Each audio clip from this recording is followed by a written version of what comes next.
Hello po sa inyong lahat at narito po tayo sa Faith That Moves Mountains. Sa nakalipas po, tinanong natin, mayroon ba mga pinagdadaanan? Ano po? At mayroon ba mga dapat pagtagumpayan? And that is faith is acting upon trusted information. Ano po? Pangalawa, faith as a mustard seed. Faith as a mustard seed. Hindi po nire-require ng Diyos napakalaki, no?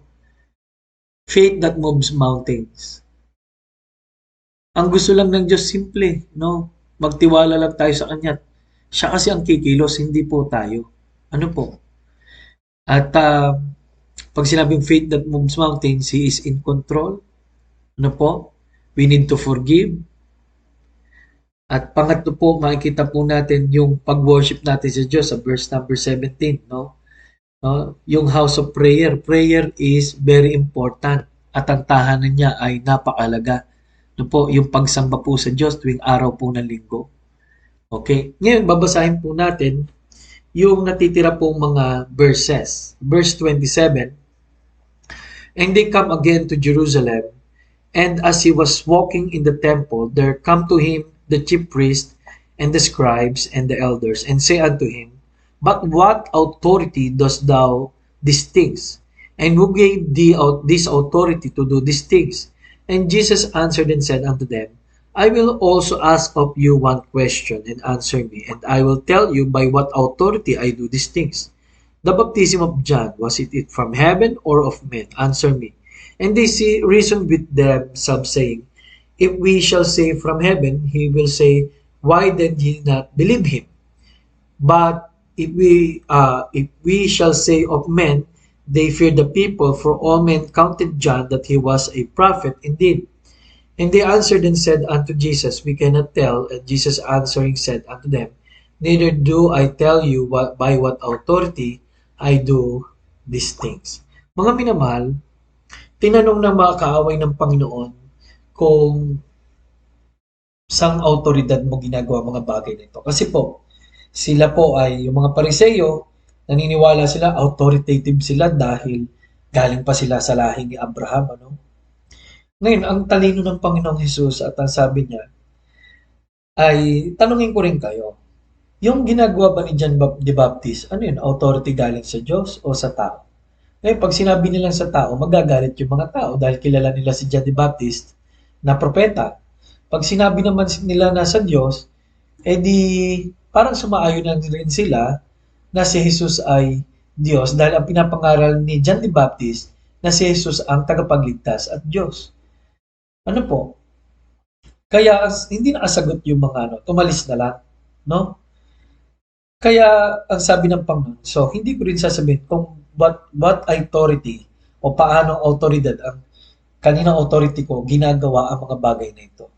Mga minamahal, sa Faith That Moves Mountains pagtatapos sa araw na ito, alam niyo po, God is not only in control but He has authority to do all these things. May karapatan siya na gawin ang kahit anong bagay. Tatandaan niyo po yun.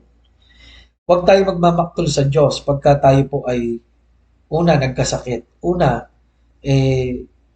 Iningatan mo ba katawan mo? No?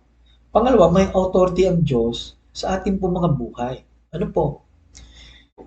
Hindi po ang Diyos nagbibigay ng sakit, pero may authority siya na kuhanin ang pinahirap niya sa atin. Reality po ito, this is a fact, no? May authority ang Diyos para pangyarihin niya ang lahat ng bagay. Kaya mga kapatid, this is one aspect of faith. Na hindi lahat ng faith ay gagamitin mo dun sa kagustuhan mo lang. Sa kagustuhan ng Panginoon. Number 2, na makikita po natin about authority. Si John the Baptist po ay nagsabi, The Lamb of God which taketh away the sins of the whole world. Kinilala po, noon pa lamang na nagkita silang una na si Jesus na ang tagapagligtas ang mag-aalis ng kasalanan ng sanlibutan. Kaya ibig sabihin, 2,000 years ago, alam na ng mga tao na si Jesus na ang pinal na tagapagligtas. Magliligtas sa atin sa kasalanan, sa parusa ng kasalanan. At si Jesus po ang the Lamb of God. Siya pong offer para hindi na po tayo mapahamak, magkaroon ng buhay na wala hanggan. Kaya nawa, pinagkatiwalaan mo na siya ng totoo. Tinanggap mo na ba ang regalo niya na buhay na walang hanggan? Pangatlo po, may mga tao po ngayong galit na sa Panginoon. Ano po?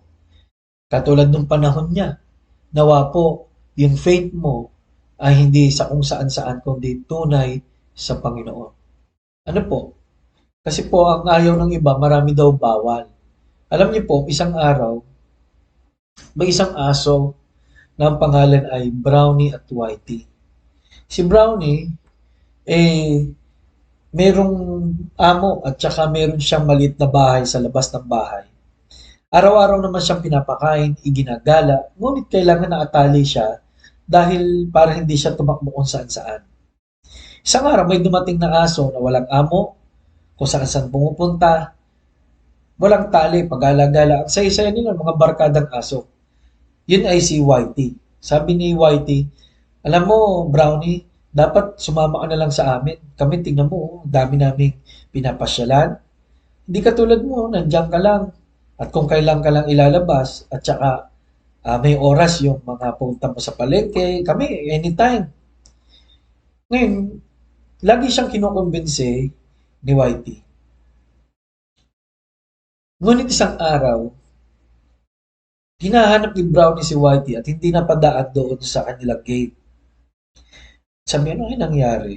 Isang araw may dumaan na isang asong kahit na payat, no, at may sugat at sabi niya, Brownie, sabi ni Brownie, sino ka? Hindi mo ba ako nakikilala? Sabi ni Whitey. Ako si Whitey. O ba't ganyan na itsura mo? Kasi alam mo, pumunta ako sa palengke.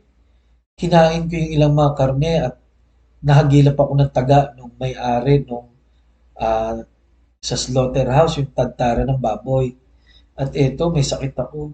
Eto, nahihirapan ako. Ngayon ko naisip na mas mapalad ka, Brownie, kasi may nagpapaligo sa iyo, may nagpapasyal sa iyo. Kami pala ay malaya sa sarili namin pero walang tunay na nag-aalaga sa amin. Mga kapatid, katulad din po nito ang mga batas ng Diyos. Hindi po ginawa ng Diyos para tayo po ay ikulong, kundi ginawa ng Diyos para hindi po tayo mula sa whiting mataba ay mamayat, maging madungis, at napipinto sa kamatayan. Ganon din po ang Panginoon. Kayong faith po na umiiral po dito, isa faith na gusto natin sabihin sa Panginoon, Lord, bahala ka na sa buhay ko.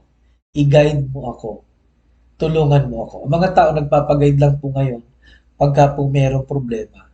Pero nawa, pag-guide po tayo sa Diyos dahil siya ang ating amo, ang ating Panginoon, ang ating tagapag-alaga. Maraming salamat po at nawa na-enjoy niyo po ang buong Mark chapter 11 sa temang Faith that Moves Mountains. Nawa ito po ay naging pagkain natin sa buong isang linggo, naging biyaya ng buhay, at naging kapangyarihan para tayo po ay magtagumpay. Ito po muli si Pastor Paul Morhan nagsasabing kailangan natin ang Panginoon.